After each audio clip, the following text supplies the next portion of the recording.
Nos amis les chats. Les chats font partie du quotidien des hommes depuis des siècles. On dénombre aujourd'hui 28% des foyers qui possèdent un chat et environ une cinquantaine de races domestiques partout dans le monde. Voici les 5 choses à savoir sur nos amis les chats. N'oubliez pas de vous abonner, d'activer la cloche et de défoncer le bouton like pour encore plus de découvertes terrifiantes et amusantes sur Monsieur Alligator. Numéro 5. Le miaulement. À quoi sert le miaulement? Le miaulement est un langage du chat qui lui permet de communiquer avec nous. Il n'y a que lorsqu'il s'adresse à un humain que le chat miaule. Beaucoup d'entre nous pensent que le chat essaie de se faire entendre uniquement pour demander à manger. Cela est faux. En effet, il existe plusieurs types de miaulements, pour différents types de situations. Le chat peut miauler pour réclamer à manger. Quoi de plus normal? Ne feriez-vous pas pareil? Il peut également miauler lorsqu'il essaye d'entrer dans une pièce qui est fermée, et il existe également le miaulement d'agressivité. Vous savez, le moment où votre chat vous regarde avec de gros yeux bien méchants, vous avez tout de suite compris qu'il n'est pas là pour rigoler le bougre. Ne confondez surtout pas le miaulement avec un autre comportement mal compris de la plupart des maîtres, le ronronnement. Ronronner permet à nos petites boules de poils de nous faire part de quelque chose qui ne va pas, qu'ils ont mal quelque part ou bien qu'ils sont blessés.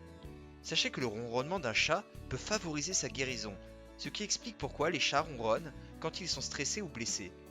Il faut savoir que le chat est un animal naturellement silencieux. Et oui, les chats sauvages ne miaulent pas. On retrouve alors uniquement ces caractéristiques chez nos chats domestiques. Numéro 4. Le sommeil. Voici un chiffre qui va vous faire bâiller instantanément. En effet, un chat passe 70% de sa vie à dormir. 70%? Mais que cela représente-t-il? Prenons l'exemple d'un chat de 9 ans que l'on appellera Alig. Alig, qui a 9 ans, a passé seulement 3 ans de sa vie éveillée. Ces 6 autres années ont alors été dédiées à son sommeil. On estime qu'un chat passe 16 heures par jour à dormir. Autant que son maître. Non, c'est une blague, bien évidemment. Ils dorment autant car ils réservent leur énergie pour aller chasser. Un chaton, lui, peut passer jusqu'à 22 heures par jour à dormir. Vous savez sûrement que les chats s'endorment assez rapidement, mais se réveillent tout aussi vite, toujours à l'affût d'un danger qui rôderait autour d'eux. Contrairement à l'homme, le chat ne s'endort jamais dans un sommeil profond et saura la plupart du temps faire face au danger. Et le vôtre alors? Plutôt gros dormeur ou petit dormeur? Numéro 3. La personnalité. Le chat est un animal avec une forte personnalité. Eh oui, ceux qui possèdent un chat ont dû s'en rendre compte. Les chats sont connus pour être des animaux plutôt câlins, ils sont mignons, drôles, mais n'en restent pas moins têtus. Ce sont de vraies têtes de mule. Il leur arrive aussi de ne pas être d'humeur à se faire papouiller. Si vous voulez faire des câlins à votre chat, appelez-le et attendez qu'il vienne vers vous. S'il ne vient pas, c'est tout simplement qu'il n'en a pas envie. Ces caractéristiques sont relativement communes à tous les chats, mais certains traits de caractère sont spécifiques à des races plus qu'à d'autres. En effet, certains sont plus calmes, plus affectueux, comme le birman, le Maine Coon ou bien le persan, quand d'autres sont plus joueurs. Citons le chat européen et le sacré de Birmanie. Enfin, certains ont des personnalités proches de celles du chien, comme le chartreux, le Maine Coon, le mot égyptien et le chat siamois. Et votre chat alors, quelle est sa personnalité? Si vous en possédez un, bien sûr. Numéro 2. Le chasseur.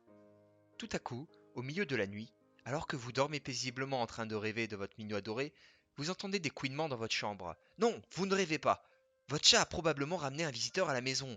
Une souris, un oiseau, un petit animal, un alligator. C'était une blague pour l'alligator. Je ne suis jamais fait chasser par un chat. Enfin, pas encore. Il n'est pas rare qu'un chat chasse, puis rapporte fièrement sa proie à son maître.